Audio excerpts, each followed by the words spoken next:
Conexão ao vivo. Deixa eu só digitar uma coisa aqui.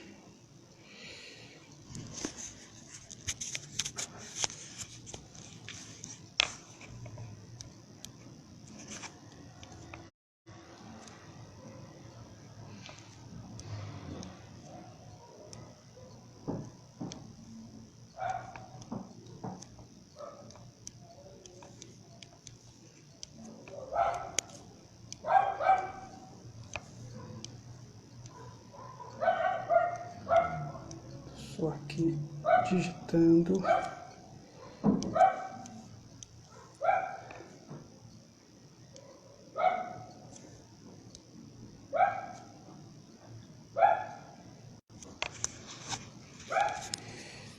Irmãos, boa noite, graça e paz. Estou só aqui digitando o tema do que será estudado aqui nessa noite.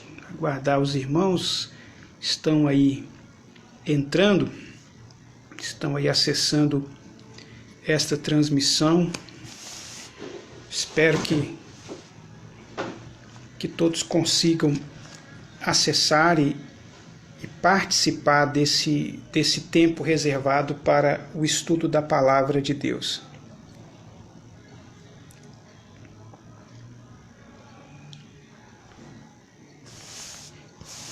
Enquanto os irmãos entram, eu quero aqui pedir desculpas, porque hoje nós fugimos do padrão que vínhamos adotando, ou seja, as transmissões de quinta-feira eram feitas através do canal do YouTube, pelo presbítero Joeliano. Teve aí um contratempo hoje, nessa tarde, então estou aqui o substituindo nesse momento aqui da transmissão e estou fazendo aqui pelo Instagram. Então nós estamos interrompendo o estudo do tema que vinha sendo abordado às quintas-feiras, os vocacionados. Esse tema, se Deus quiser, vai ser retomado na próxima quinta-feira. Então hoje eu vou tratar de um tema avulso, tá? Excepcionalmente hoje, tá bom? Vou começar com uma oração. Senhor, obrigado pela oportunidade que o Senhor nos dá deste encontro virtual, desse momento de partilhar a palavra do Senhor, de ler a Tua palavra e meditar sobre ela. Nós reconhecemos a necessidade da iluminação do Teu Espírito para compreender a Tua palavra e para aplicá-la às nossas vidas, para sermos guiados por ela como uma luz que brilha em lugar tenebroso. Seja assim a Tua palavra, Senhor, no coração de cada um daqueles que receberem esta transmissão, participarem desse momento de estudo.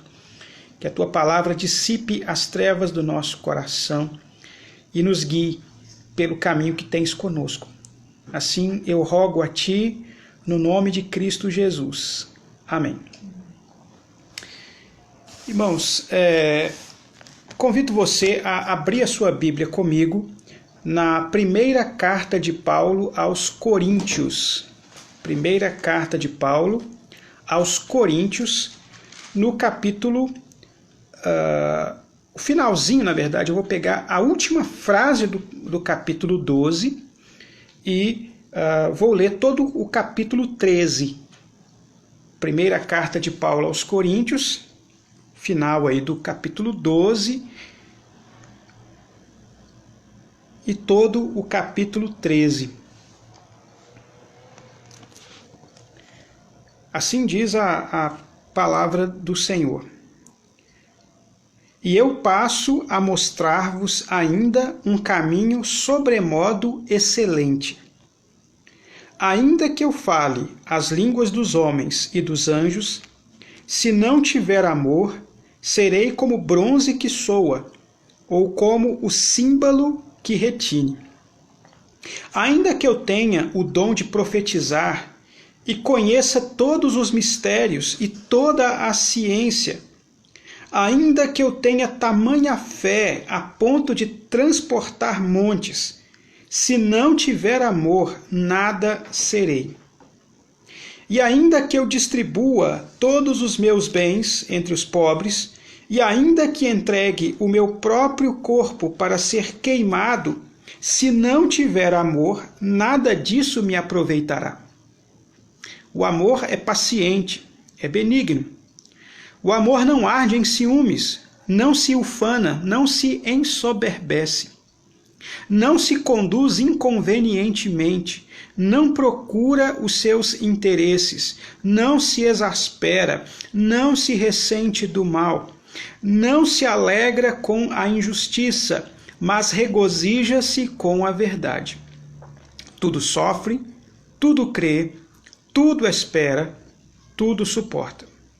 O amor jamais acaba. Mas havendo profecias, desaparecerão.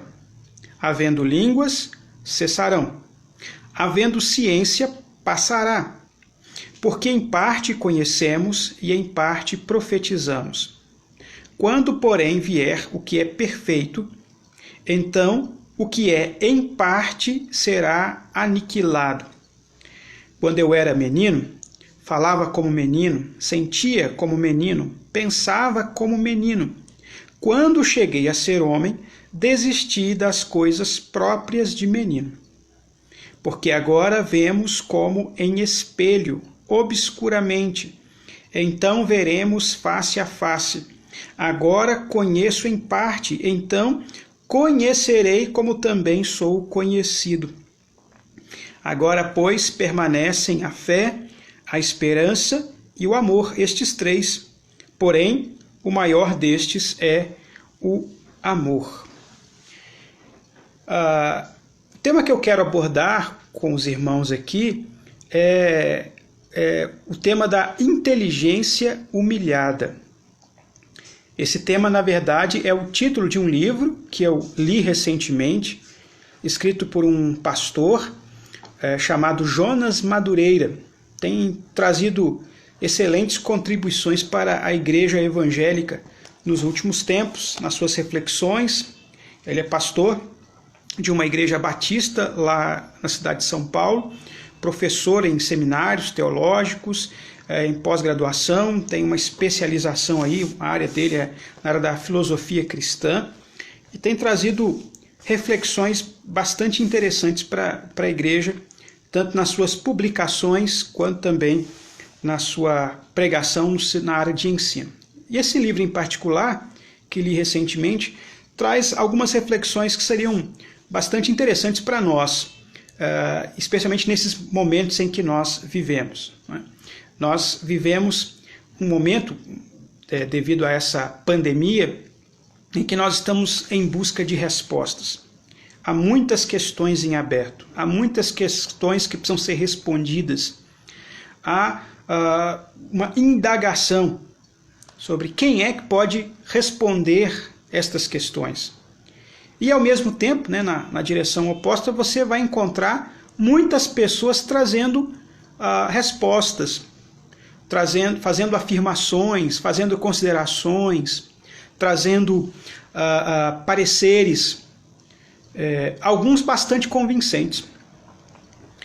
Mas nós vemos muitas contradições, muitas forças atuando, forças políticas, forças intelectuais, forças ideológicas que estão nos puxando nesse meio, estão tentando cativar o nosso coração, tentando nos convencer sobre o que é o certo, o que é o errado, o que devemos fazer, o que nós não podemos fazer. Há uma verdadeira queda de braço, um cabo de guerra está aí armado. Talvez você já tenha brincado disso na sua infância. A gente brincava nas aulas de educação física de cabo de guerra. Fica uma equipe de um lado, a equipe do outro, as duas equipes puxando uma corda e tentando fazer com que o outro lado avance sobre a linha demarcada ali. Acontece que esse cabo de guerra que nós estamos vivendo é um cabo de guerra que tem mais de um lado, né? Tem mais de dois lados, na verdade, né? São várias forças puxando para várias direções e estamos aí no meio desse esforço, desse trabalho, sem saber onde é que esse cabo vai nos conduzir. Então nós temos que tomar muito cuidado, especialmente com os discursos que vêm com uma pretensão de conhecimento, de que sabem, de que têm as respostas para todas as nossas dúvidas. É um momento muito apropriado, muito propício para vaidades surgirem, orgulhos, né? Pessoas vaidosas, pessoas orgulhosas do próprio conhecimento, do próprio saber, tentando convencer os demais. E é também um tempo para muitos que ficam perdidos, se dizem, eu não quero ouvir nada, eu não quero saber de nada, e se refugiam na ignorância. Ou seja, não adianta ficar acompanhando o jornal, não adianta ficar acompanhando transmissões.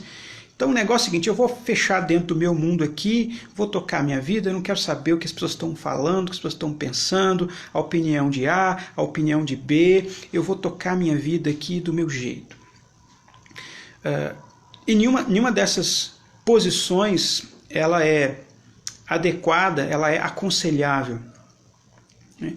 E o livro do Jonas Madureira, o tema que ele vai tratar ali, tem a ver com isso, tem a ver com essas duas tendências que nós temos, que é a tendência de ou confiarmos cegamente, sem apresentar razões, sem justificativas, ou o de exigirmos um conhecimento racional extremamente sofisticado e deixarmos de lado todo tipo de confiança e de fé. São duas tendências que atuam na nossa vida em geral e inclusive na nossa vida espiritual. Ele vai dar nomes, né, lá no livro a essas duas tendências. Vai chamar de fideísmo a primeira posição. Fideísmo quer dizer, né, basta crer. O negócio é ter fé. Eu creio e pronto, e acabou. Eu não quero saber das razões, eu não quero saber de justificações. O negócio é tão somente crer. É o que a Bíblia fala para nós, né? Não fala de crer, de confiar, de crer. Então, se eu creio, já é o suficiente. Está valendo. Há um outro lado, o lado oposto disso, que ele chama de racionalismo, que é a ideia de que diz, não, a ideia de crer é uma coisa infantil, uma coisa rasa. Nós temos que ter razões que suportem as nossas convicções. E, de repente, essa fé, né, essa razão, melhor dizendo, essa racionalidade, faz da pessoa uma pessoa cética, uma pessoa incrédula, uma pessoa que não deposita sua confiança em nada, né, confia tão somente na sua própria capacidade de pensar, de raciocinar, de determinar as coisas. E o Jonas Madureira vai falar nesse livro que essas duas tendências que existem, elas são igualmente perigosas, todas elas têm seus problemas, mas que nós não estamos fadados a cair em uma delas, em qualquer uma delas. Você não é obrigado a fazer uma escolha. Ou eu creio e paro de pensar, não preciso pensar em nada, não preciso raciocinar, não preciso procurar razões, investigar, eu só creio. Ou então eu só conheço, eu tenho a minha razão, não preciso crer em nada. Você não tem essas duas opções apenas. Você não está fadado a ter que escolher entre uma delas. E a proposta que ele vai fazer desse livro é justamente o que ele chama de inteligência humilhada. É uma inteligência porque concorda em parte com o racionalismo, de que a gente tem que usar a inteligência, de que a razão é uma faculdade que nós recebemos de Deus, faz parte daquelas boas dádivas que vêm dos céus para nós, é um presente dos céus, portanto, recebemos de Deus e devemos usar com fidelidade a nossa razão. Mas, por outro lado, nós sabemos que a nossa razão ela está maculada pelo nosso pecado e, portanto, ela não é uma faculdade isenta dentro de nós. Ela não é uma capacidade que eu tenho que sempre vai me dar resultados precisos e honestos, então eu preciso também de uma fé que dê suporte à minha caminhada. Então o que vai tornar essa inteligência, essa razão útil e de fato efetiva na minha vida cristã é a humilhação que essa inteligência tem que sofrer mediante a ação da fé em meu coração.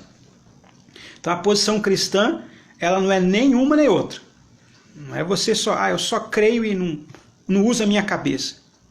Ou então eu só uso a cabeça e, portanto, não preciso crer em nada. Eu posso ser um cético incrédulo em relação a tudo. O cristão é aquele que usa a sua mente para a glória de Deus e, ao fazê-lo, ele humilha a sua inteligência. Reconhece que essa inteligência ela é submissa à voz do Senhor.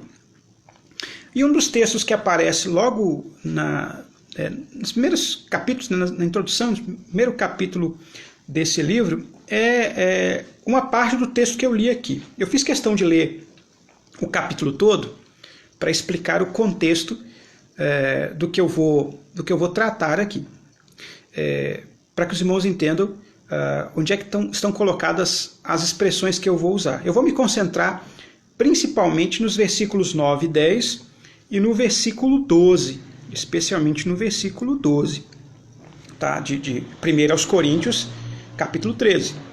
Mas é importante entender do que trata esse texto.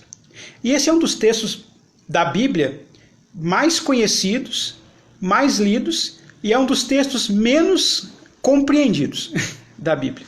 Né? Acontecem essas coisas, né?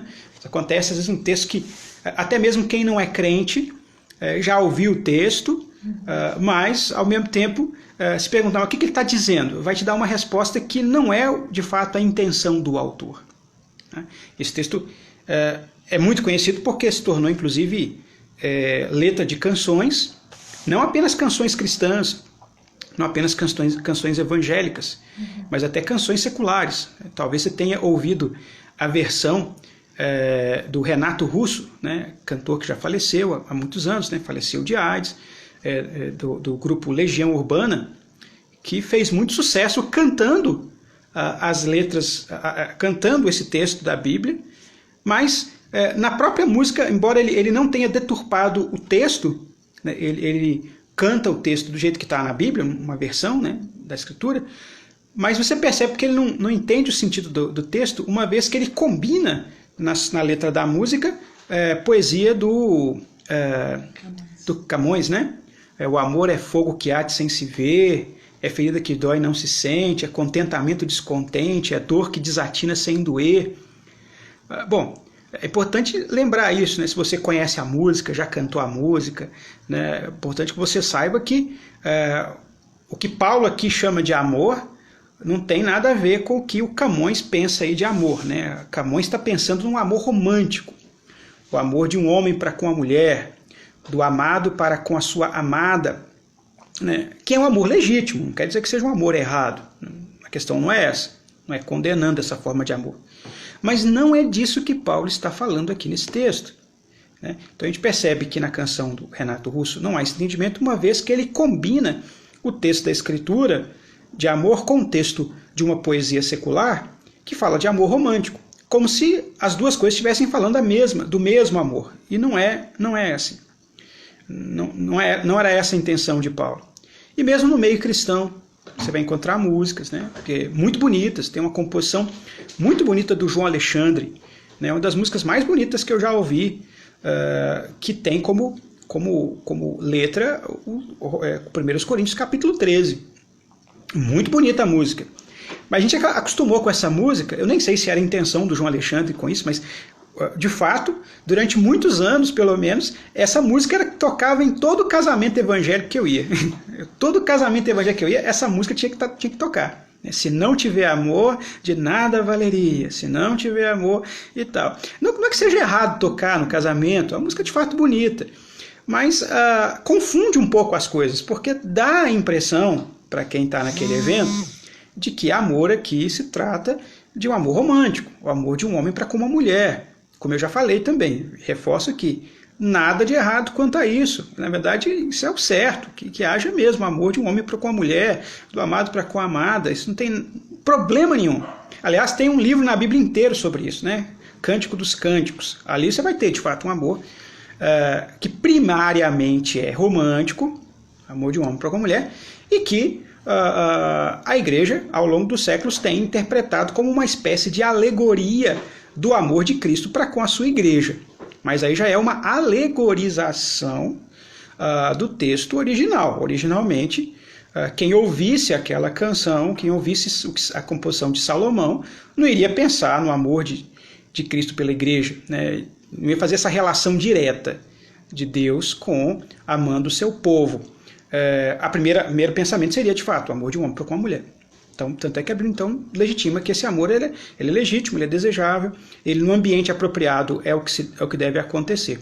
Mas não é o caso aqui. Não é o caso em primeira carta de Paulo aos Coríntios, capítulo 13. E a gente sabe que não é por causa de um negócio chamado contexto. Tá?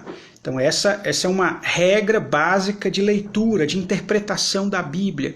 Quando eu estou lendo a Bíblia, a minha preocupação em entender o texto deve me dirigir a entender o que está em volta do texto. É o que a gente chama de contexto. Ou seja, o texto não está isolado. Ou seja, não é que Paulo não vai escrevendo uma carta e vai soltando um monte de coisas que vem aparecendo na cabeça dele, assim, de assuntos soltos, aleatórios, né? Como se ele estivesse conversando com alguém e no meio da conversa o cara começa a falar de política, de repente o cara começa a falar de futebol, de repente o jeito começa a falar de um problema conjugal que ele está tendo, de repente o cara começa a falar de astronomia, de ciência e não sei o que.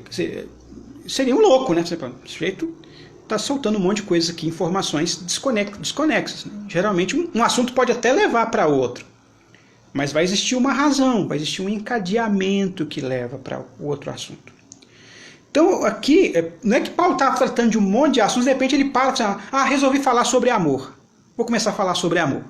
E começa a falar sobre, de repente ele para, agora eu vou voltar a falar sobre outra coisa. Não, claro que não é isso que está acontecendo. Claro que não é que Paulo surtou aqui e de repente fala de um assunto que estava completamente desligado e depois continua a falar daquele mesmo assunto. Paulo está tratando em toda essa carta de um grande problema. Tem um problema principal que está sendo tratado nessa epístola. E esse problema é a desunião da igreja. É uma igreja extremamente dividida, a igreja dos Coríntios.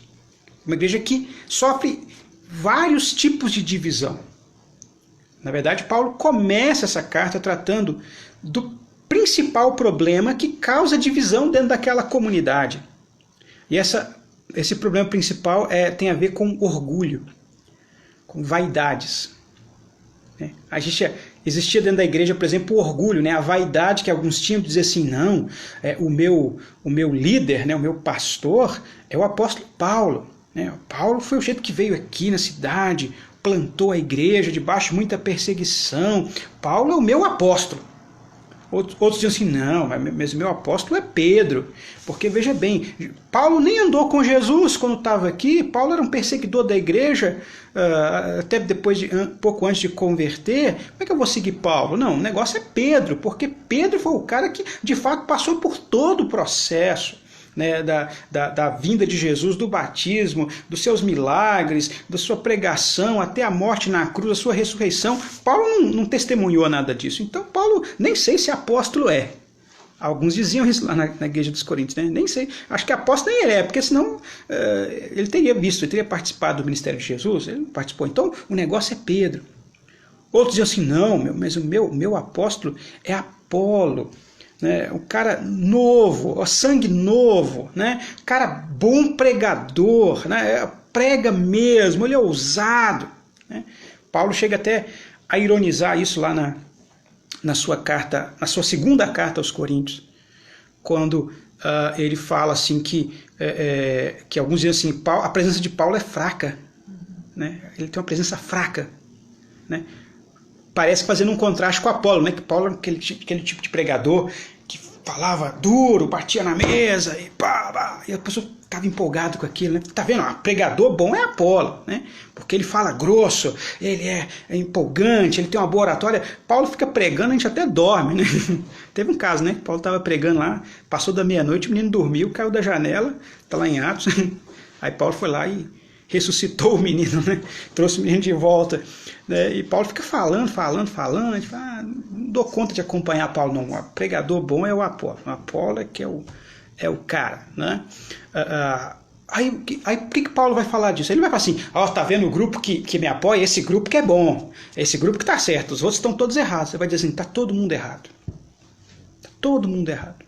Por que tá todo mundo errado? Porque a motivação para fazer essas escolhas, para dizer eu sou desse, eu sou daquele outro, é uma motivação vaidosa, é uma vaidade.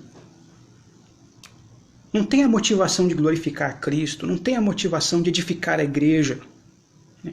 Tem a motivação da vaidade. Paulo vai dizer, olha, cada um de nós aqui estamos fazendo o nosso papel. Ele vai dizer, Paulo plantou, Apolo regou, mas quem é que dá o crescimento? Não é nem Paulo, nem é Apolo. Quem dá o crescimento é o próprio Senhor, é o Senhor Jesus. Ele é que dá o crescimento. De nada valeria se Paulo tivesse lá se desgastado e plantado ali a igreja, de nada valeria se Apolo tivesse pregado os melhores sermões, os mais empolgantes, os mais vívidos, se o Espírito Santo de Deus não tivesse agido ali naquela cidade e trazido aquelas pessoas à fé. Paulo, ele se esvazia de qualquer pretensão de vaidade, de orgulho pessoal.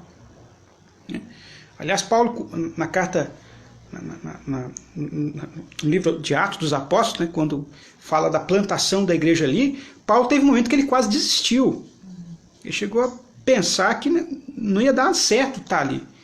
Aí Deus o visita numa visão, o Senhor Jesus o visita numa visão da noite e fala para ele assim, Paulo, fique mais, eu quero que você fique mais um tempo aí, porque eu tenho muita gente nessa cidade. Então, ou seja, a obra no final das contas, é de Deus. Eu tenho muita gente nessa cidade. Tem os meus eleitos aí nessa cidade. Tem aqueles que vão ouvir o Evangelho, vão ouvir a voz do Espírito e não vão resistir mais a esse chamado. Aí Paulo toma alento e fica mais um bom tempo ali na cidade de Corinto pregando o Evangelho naquele lugar. Então ele reconhece que a obra não era dele. Então, bobagem, vocês ficarem aí brigando para saber quem que é o melhor apóstolo, qual que é o melhor grupo dentro da igreja, quem é que prega melhor, quem é o melhor teólogo, quem que é isso, quem é aquilo, porque na verdade a obra no final das contas, ela é de Deus. Então esse problema estava muito forte nessa igreja. Uma divisão muito acentuada, que se manifestava em outros aspectos práticos da vida da igreja. Não era apenas uma diferença de opiniões. Isso aparecia na vida prática da igreja, no dia a dia da igreja. Aparecia, por exemplo, uma situação que acontecia lá, de irmãos processarem outros irmãos da mesma igreja no direito, diante das autoridades públicas. Tinha lá uma demanda entre dois irmãos da igreja, uma disputa lá, e de repente os irmãos começam a entrar na justiça comum uns contra os outros. E Paulo diz, diante de autoridades pagãs, diante de autoridades que não são crentes, ele está dizendo, olha o testemunho que a igreja está dando para o mundo. Ele chama, vocês estão vendo o que está acontecendo? Olha, não tem autoridade dentro da igreja, não tem um líder dentro da igreja, não tem conselho nessa igreja, não tem presbítero, não tem pastor, não tem alguém que vocês possam recorrer para resolver isso como irmãos. Precisa mesmo apelar para uma autoridade pública que não crê no mesmo Deus que vocês e que vão ver isso acontecendo e vão zombar da fé de vocês, dizer, tá vendo? Olha os crentes aí. Os crentes só sabem brigar, sabem criar confusão, eles não conseguem sentar juntos entre eles. Está querendo que eu faça parte disso?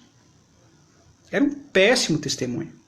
Então essa questão da divisão, a vaidade que estava na igreja de Corinto, não era apenas uma coisa no campo das ideias, no campo de pensamentos diferentes, pensamentos divergentes. Isso ia para a vida prática, para os comportamentos, para as ações daqueles irmãos. Um outro momento também onde se manifestava essa divisão era no momento onde deveria ter a maior união da igreja, que era na ceia do Senhor.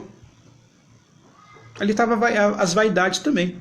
Porque alguns chegavam na frente, participavam da ceia, comiam em excesso, bebiam lá o vinho da ceia em excesso, chegavam a se embriagar na ceia, e outros chegavam depois, que eram desprezados, né, deviam ser considerados pessoas de grupos inferiores dentro da igreja, sequer podiam participar da ceia, porque a ceia já tinha acontecido. E nem mais os elementos mais estavam postos, né? Os elementos já tinham sido todos consumidos, e os demais tinham sido simplesmente desprezados. E Paulo bate pesado contra isso, né? Bate pesado contra essa manifestação externa de divisão dentro da igreja. Isso é um absurdo. Tanto era um absurdo que Paulo vai dizer, olha, inclusive Deus já está julgando no meio de vocês isso. Há muitos que estão doentes e não poucos os que dormem. Eu comentei na escola bíblica dominical passada, domingo pela manhã, sobre um capítulo do livro que estamos estudando lá, Coronavírus e Cristo, em que o John Piper ele vai dizer que algumas pessoas, nesse período de coronavírus, estarão contraindo, né, essa enfermidade, e talvez até mesmo sejam ceifadas como uma manifestação do juízo de Deus particular àqueles casos. Ele não diz que todo mundo que pega coronavírus e que eventualmente até mesmo morre dessa doença passa por isso por ter sido condenada por um pecado. Dá lá o exemplo de Jó. Mas é importante lembrar que Deus continua usando muitas vezes esses elementos, esses eventos como manifestações do seu juízo. Para aqueles que pensam que não, Deus só faz isso lá no Antigo Testamento, né? Lá no Antigo Testamento, Deus ficava irado, aí Deus mandava praga, e Deus mandava não sei o que e tal. Eu falei, não, Deus não mudou sua linha de ação. Ele continua sendo o mesmo Deus, né? Às vezes nós temos algumas impressões erradas, porque tem que lembrar que o Antigo Testamento decorreram-se lá séculos e séculos. O Novo Testamento, tudo que está no Novo Testamento acontece em menos de um século. Né? Então, essa questão do tempo, né? Então, quando a gente leu as páginas do Antigo Testamento, parece que Deus está o tempo todo derramando ira e castigando e punindo e matando e tal. Chega no Novo, Deus não faz mais nada disso. Deus é só amor. E não é assim. Deus ainda, ali, especialmente nesses dias apostólicos, né, onde as manifestações extraordinárias de Deus eram tão intensas para testemunhar da ressurreição de Cristo através dos apóstolos, ali também aconteciam manifestações em que Deus entrega para juízo algumas pessoas, inclusive através de enfermidades. E Paulo vai apontar para isso. Está acontecendo no meio de vocês, olha, abram os olhos de vocês, olha o que a vaidade, o orgulho está levando vocês a passarem, né? Vocês estão sendo condenados já fisicamente por esses erros. Então eu estou resgatando essa ideia da carta de Paulo aos Coríntios, a primeira carta aos Coríntios, porque para os irmãos entenderem essa ideia que eu falei, que é a ideia do contexto. Tudo que Paulo escreve nessa carta, de alguma forma, está relacionada com esse problema. E é uma maneira de resolver esse problema. Até o ponto em que ele vai mostrar, especialmente a partir do capítulo 12, que uma das áreas onde essa divisão dentro da igreja mais se manifestava era no uso dos dons espirituais dentro da igreja. A ideia de que cada crente dentro da comunidade tem um chamado de Deus para agir ali, para atuar ali, para o fortalecimento da igreja. Aí eu resgato um pouco do que tem sido de fato a temática das quintas-feiras, né? A ideia do vocacionados, que o Joeliano tem trabalhado, né? Dentro da comunidade cristã também tem a ideia de vocação. Tem a ideia da vocação para o serviço na sociedade, né? Para aprimorar a cultura, o nosso trabalho, que chamamos de trabalho secular, o trabalho do dia a dia, enfim. Mas existe também um chamado interno, dentro da comunidade da fé, onde o Espírito Santo nos dispõe com recursos que não são nossos, são de Deus, e que não devem ser usados para o nosso benefício pessoal, particular, mas para o bem da igreja, para o bem de todos. Então, são esses dons espirituais. Eu não vou entrar aqui na questão de contemporaneidade de dons e tal, de dons extraordinários. Isso não me interessa aqui nesse momento. O que me interessa nesse momento é entender que, de fato, essa é uma ação de Deus na comunidade da igreja hoje ainda. Tá? Nós temos esse chamado. Né? Ou seja, não é todo mundo igualzinho. Né? E nós temos que banir aquela ideia. O Joeliano tocou nesse ponto e sempre reforça esse ponto aqui nas quintas-feiras, né, para a gente não ter aquela ideia herdada lá da Idade Média, né, que via vocacionado só como sacerdote religioso. Aquele lá foi chamado por Deus. E eu que não sou liderança dentro da igreja, então eu não tenho nenhum dom espiritual, eu tenho uma vida secular. Então somente, não é assim. Então, a carta aos Coríntios é uma das cartas que mais fala disso e faz aquela famosa imagem, né? Usa aquela famosa imagem, Paulo usa aquela famosa imagem da igreja como o corpo de Cristo. Faz uma analogia. Assim como um corpo possui vários membros, né, vários órgãos, e cada órgão tem a sua função própria, assim a igreja possui vários membros, cada membro tem a sua função própria. E assim como num corpo, quando um órgão funciona mal, todo o corpo sofre, assim também na igreja. Quando na igreja um membro está mal, quando um membro, nesse sentido, não funciona adequadamente, todo o corpo sofre de uma certa forma. Padece de uma certa forma. E o mal que estava acontecendo aqui, né, na igreja dos Coríntios, era que alguns achavam que algumas funções dentro da igreja que eram as espirituais e as outras não eram. Então, por exemplo, pregar é espiritual. Agora, fazer assistência social, atos de misericórdia, isso não é espiritual, não. Isso aí é uma tarefa normal, secundária. E Paulo vai dizer, não é. Tudo é espiritual. Ele vai dizer sim que há dons que eles edificam mais a igreja. Por que eles são mais importantes do que outros dons? É porque eles estimulam os demais. Então, no caso, Paulo vai falar muito do que ele chama de profecia aqui, que é basicamente a pregação da palavra. Então, a pregação, ela tem uma proeminência, que é um lugar mais importante, porque ela é instrumento para motivar as demais, para fazer com que as demais funções estejam atuando adequadamente, colocando as coisas nos seus devidos lugares.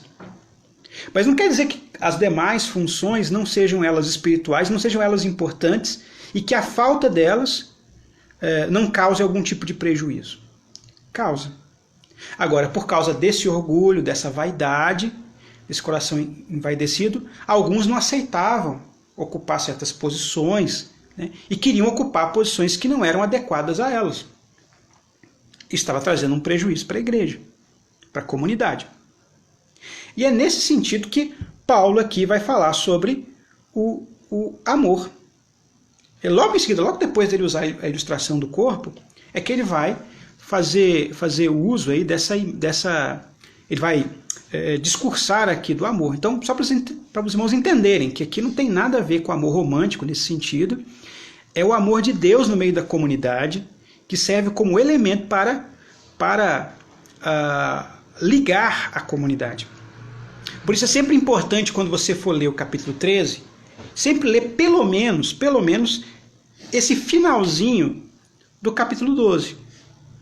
Algumas Bíblias, inclusive a minha edição, até faz isso corretamente, né? Ela interrompe o versículo 31 do capítulo 12 no meio e faz desse finalzinho do versículo 31 como que um título para o capítulo 13, que é a divisão mais adequada no caso. Então a divisão que a gente tem na Bíblia, ela não foi feita inspirada pelo Espírito Santo, ela foi feita como recurso de ajuda, mas tem vários problemas nessas divisões de capítulo e versículo da Bíblia.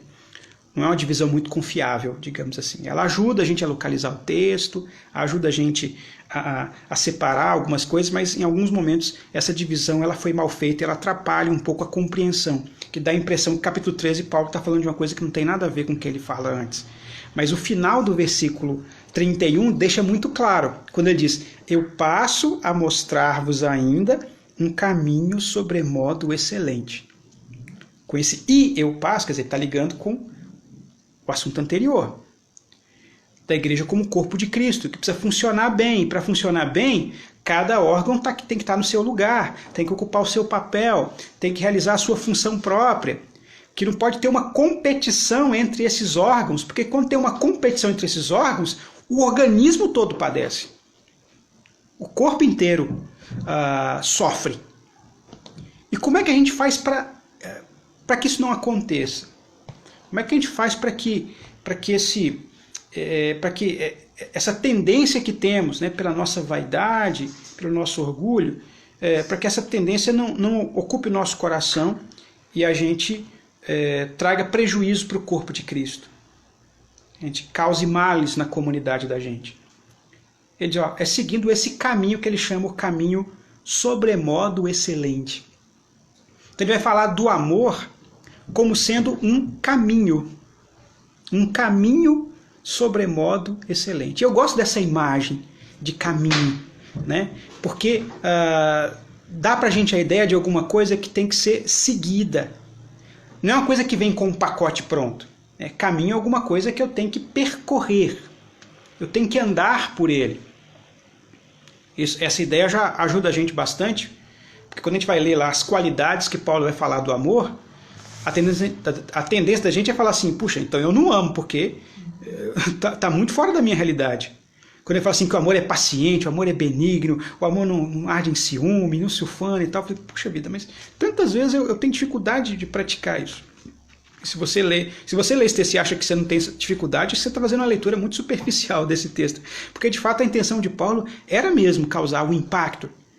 Era chegar para aquela igreja vaidosa e assim, vocês querem se avaliar mesmo e saber se vocês são espirituais? Vocês estão amando? Aí eles podiam dizer, claro que estamos amando, Paulo. Mas como é que é o amor de vocês? O amor tem essas características, ele é benigno, ele... Aí, à medida que quando eles iam ouvindo aquilo, disse, puxa vida, né? Estamos muito longe disso. Aí nós temos que lembrar lá, mas é um caminho, tem que ser percorrido, não é um pacote que cai pronto. Ou eu amo desse jeito ou não amo de jeito nenhum. Eu vou aprendendo, eu vou andando por esse caminho, eu vou trilhando esse caminho. É uma jornada que nós temos, às vezes com altos e baixos. Né? O C.S. Lewis também usa essa imagem lá num livro que ele escreveu, chama Os Quatro Amores, que é uma imagem muito interessante até. Ele até usa uma imagem bem elaborada de amor como um caminho. Que ele vai, na verdade, comparar o amor com uma espécie de alpinista. Não é bem um alpinista, né? Mas é alguém que vai percorrendo lugares onde há elevações. Não necessariamente um alpinista, mas um caminhante. Então ele quer chegar num lugar bem alto, um pico. Só que ele, às vezes, para chegar nesse lugar alto, ele às vezes tem que atravessar vales. E tem momentos em que ele sequer vê o lugar onde ele quer chegar. Ele não enxerga o pico. Mas ele sabe que para ele chegar lá, ele tem que às vezes atravessar áreas onde esse alvo final fica fora da sua vista. Ou seja, não é um caminho reto que eu estou aqui nesse lugar e dali eu já estou enxergando e basta eu andar em linha reta, no caminho fácil, né, plano, e eu chego lá. Não, é um negócio que vai descendo, subindo, dá volta, às vezes você tem que escorar num lugar, tem que meio que escalar, ele fala isso mesmo, meio que de escalar mesmo, assim, meio difícil e tal, mas você sabe, olha, o caminho é esse. Eu sei que eu vou chegar lá. Tá. Então, essa imagem do caminho é muito importante para entender isso. Então, Paulo não está simplesmente dizendo assim, ou você ama absolutamente assim, ou você está fora. Ou seja, tem que andar nesse caminho. Eu estou passando a mostrar a vocês o caminho. Ele está falando, a montanha é aquela ali.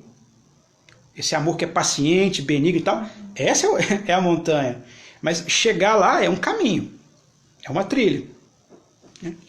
E ele começa descartando, antes de falar das qualidades propriamente do amor, ele começa colocando as coisas nos devidos lugares. Ele começa falando dos dons espirituais, principais, pelo menos, né? Ou pelo menos aqueles que os coríntios mais prezavam, aqueles dos quais eles mais se orgulhavam, que eles achavam os dons mais espirituais, né? Aqueles que mostravam maior fervor e tal, e começa a dizer assim, olha, nenhum desses dons, se ele estiver sendo exercido sem amor, ele tem algum valor.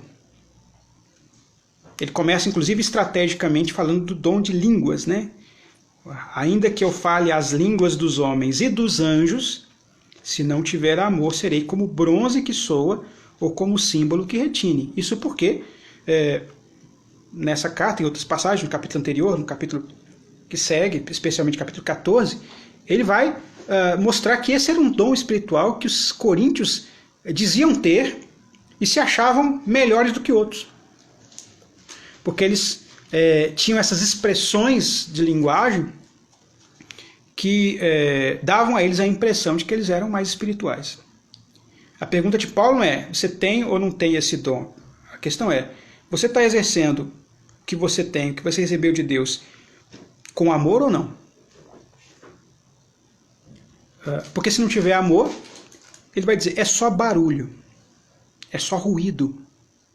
É como um símbolo que soa, ou seja, não tem diferença nenhuma você falar e um gongo soar. É um barulho. Causa impressão, talvez um susto, né? Não sei se você já viu aqueles gongos chineses, né? Aquele prato grande de metal, que alguém vai lá com uma marreta e dá um golpe, pá, e aquele vibra, faz muito efeito, causa estardalhaço, chama atenção, mas é só isso. Ou seja, não faz nada além disso, é só barulho. E assim ele fala com cada um dos dons aqui, né? O ponto aqui, como eu falei, não estou discutindo aqui a questão dos dons em si, estou discutindo assim, o que era a orientação de Paulo para aquela igreja naquela época, naquele contexto. É dizer, olha, o que vocês mais prezam, o que vocês mais acham espiritual, não está sendo realizado com amor. E por que não está sendo realizado com amor? Está servindo só para orgulho pessoal, vaidades pessoais. E há vários momentos aqui nessa passagem em que ele vai tocar nesse ponto, né? A ideia do orgulho, da vaidade. Né? Ele vai dizer que quando ele fala no versículo 4, por exemplo, né? Ele não se ufana, né? Não se ensoberbece. Se ufanar é contar vantagem. Contar vantagem para o outro. Né? Ah, eu sou melhor do que você, eu faço melhor do que você, eu sou tal. Ufanismo, né? Aquela coisa de achar que é o máximo. Não se ensoberbece, né? Não se orgulha dessas coisas. Então, sem o amor, há a forte tendência de que a gente se orgulhe. Até mesmo de coisas que em si deveriam contar como nada, né? O nosso reconhecimento é de que todo dom, toda dádiva, todo dom perfeito, diz Tiago lá na sua carta, vem do Pai das Luzes, vem dele, né? Vem de Deus. Então, nesse ponto aqui, aí eu quero chamar sua atenção para a nossa conclusão, porque o nosso tempo já está avançado, é que esse conceito de inteligência humilhada, ele é importante. Paulo aqui não está fazendo uma defesa da ignorância, da falta de conhecimento. Né? Então o negócio é só amar. Né? Vamos amar o que importa. Não, ele não está dizendo que é isso. Ele está dizendo que esses dons são importantes. Inclusive um que ele chama aqui é o dom de ciência. Tem a ver com conhecimento. Né? Tem a ver com conhecer. Ele está dizendo que conhecer é importante? É importante. É desejável conhecer? É desejável conhecer. Você deve conhecer. O máximo que você puder. Agora, lembre-se que o conhecimento em si mesmo, usado apenas para si mesmo, ele só vai servir para vaidades. Como eu falei no início, né? Muita gente quer falar sobre coronavírus, sobre economia, sobre política, sobre não sei o quê, mas a gente percebe que muita gente aí está falando motivado por uma vaidade pessoal, por um desejo de aparecer. Nós vivemos uma época assim, né? A época dessas redes sociais é uma época que abre muito espaço para isso, né? Todo mundo quer ser famoso, todo mundo quer tomar muita curtida, todo mundo quer ter muita visualização. Então vale tudo para isso, né? Vale tudo. E você vê, às vezes, o desespero de algumas figuras que já foram muito assistidas, tiveram a sua palavra muito ouvida por muita gente, quando eles começam a perder espaço, há um desespero para recuperar aquilo. E aí vale tudo. Né? Pura vaidade. Pura vaidade. O que o crente é chamado a fazer é reconhecer a sua limitação, humilhar-se debaixo de Deus e reconhecer que cada recurso que Deus nos concede é para a glória dele. Eu falei que ia chamar a atenção de vocês para o versículo 8 e 9, aliás, versículo 9 e 10, né? Quando ele fala assim, porque em parte conhecemos e em parte profetizamos. Quando vier o que é perfeito, então o que é em parte será aniquilado. Então lembrar que nosso conhecimento ele é parcial. Eu conheço em parte. Você pode pegar o maior especialista de uma área que estudou anos, a vida inteira sobre um assunto, que tem PhD naquele assunto, e você pergunta assim, você sabe tudo disso? Eu vou dizer, não sei. Sei de um pedacinho, né? Na verdade, quanto mais a pessoa academicamente ela vai subindo, na verdade, mais ela sabe de uma coisa pequena. O cara faz na graduação, ele tem um conhecimento geral, né? Conhece um pouquinho de tudo da área dele, mas um pouquinho. Aí vai fazer mestrado, ele conhece um pouquinho mais de uma área um pouquinho menor. Quando ele vai doutorado, ele conhece muita coisa de um negocinho da área dele. Ele não conhece tudo. Ele vai se especializando, né, sobre algumas coisas. Então Paulo está dizendo, o nosso conhecimento sempre vai ser parcial. É em parte a gente conhece. Deus conhece tudo, absolutamente. Deus é que ele conhece o todo. Ele sabe o antes e o depois. O agora e o porvir. O que passou, o que está acontecendo agora, o que haverá de acontecer. Ele sabe quantos fios de cabelo caiu da sua cabeça durante toda a sua vida, né? Diz a palavra de Deus. Ele sabe mesmo, ele sabe tudo. Né? Nós só sabemos e só saberemos de forma limitada. Agora, há uma expectativa, né? Uma esperança, um processo que haverá de acontecer conosco que vai nos dar um conhecimento melhor, não exaustivo, mas melhor, que ele vai dizer no versículo 12. Porque agora vemos como em espelho, obscuramente. Então veremos face a face. Agora conheço em parte. Novamente usa a expressão, né? Conheço em parte. Então conhecerei como também sou conhecido. Então, aqui ele já está falando de um evento escatológico que nos aguarda no porvir. Assim, conheço como um espelho, né? Há muito debate sobre essa expressão de Paulo aqui. Alguns falam assim, né? Porque na época os espelhos não eram como hoje, os espelhos eram bem embaçados. Na verdade, não tinha bem espelho na época, era um metal que se polia, né? A prata, especialmente, né? Quem era rico, tinha lá um metal bem polido que você podia se ver, mas a imagem não era tão nítida assim. Mas havia sim espelhos, né? Havia metais muito bem polidos e que representavam bem. Alguns acham que talvez Paulo estivesse pensando na ideia de que o espelho ele não te representa exatamente porque sempre te representa invertido, né? É igual quando você vai tirar uma selfie no seu celular e você inverte a câmera e você vai tirar, por exemplo, mostrando aqui uma palavra, né? Aí você vai ver aqui, na verdade, é o contrário, né? A câmera, a lente não vai trazer a imagem exata, vai trazer uma imagem invertida. Então alguns acham que Paulo estivesse falando talvez desse aspecto do espelho, né? Que mesmo o espelho ele vê, ele não está te dando uma descrição exata da imagem. Há algum tipo de deformação. Ou que mesmo o melhor espelho não te vê em 3D, pelo menos. Né? Te projeta uma imagem plana, que na verdade é uma realidade tridimensional. Enfim, várias soluções que tentam dar aqui os comentaristas sobre essa expressão de Paulo aqui. Mas o que interessa é saber que na cabeça de Paulo ali, ver por um espelho não é ver a imagem correta, não.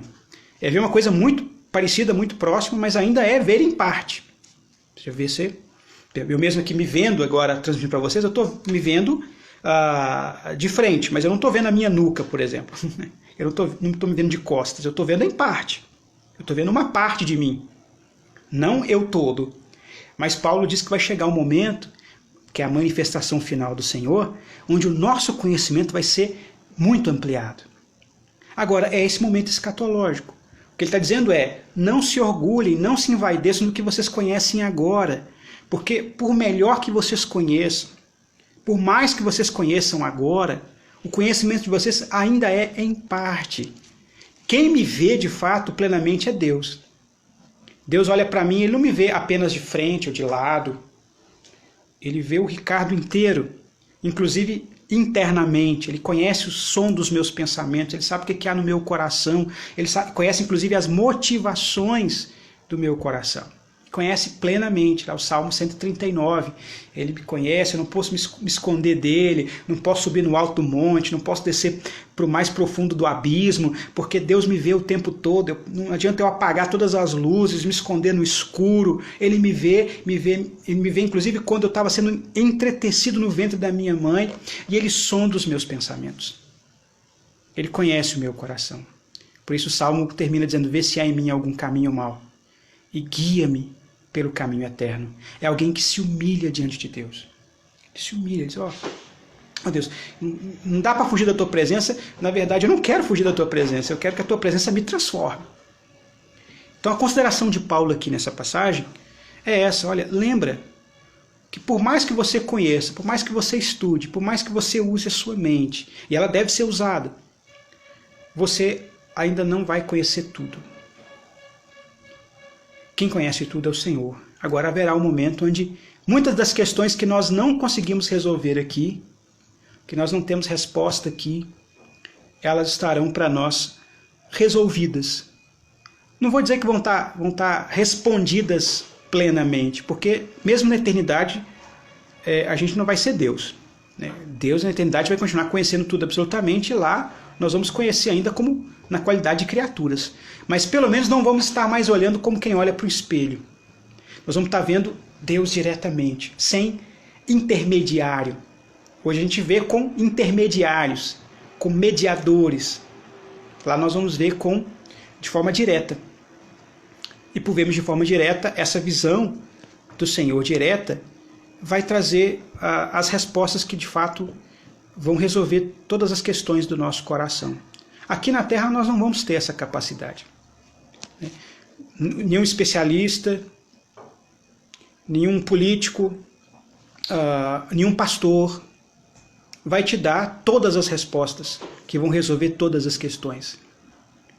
As nossas respostas vão ser sempre em parte, e podem ajudar, mas vão ser em parte. E a gente tem que admitir isso, saber humilhar a nossa inteligência e saber, Deus, eu não tenho todas as respostas, eu tenho talvez uma parte, mas não tenho todas.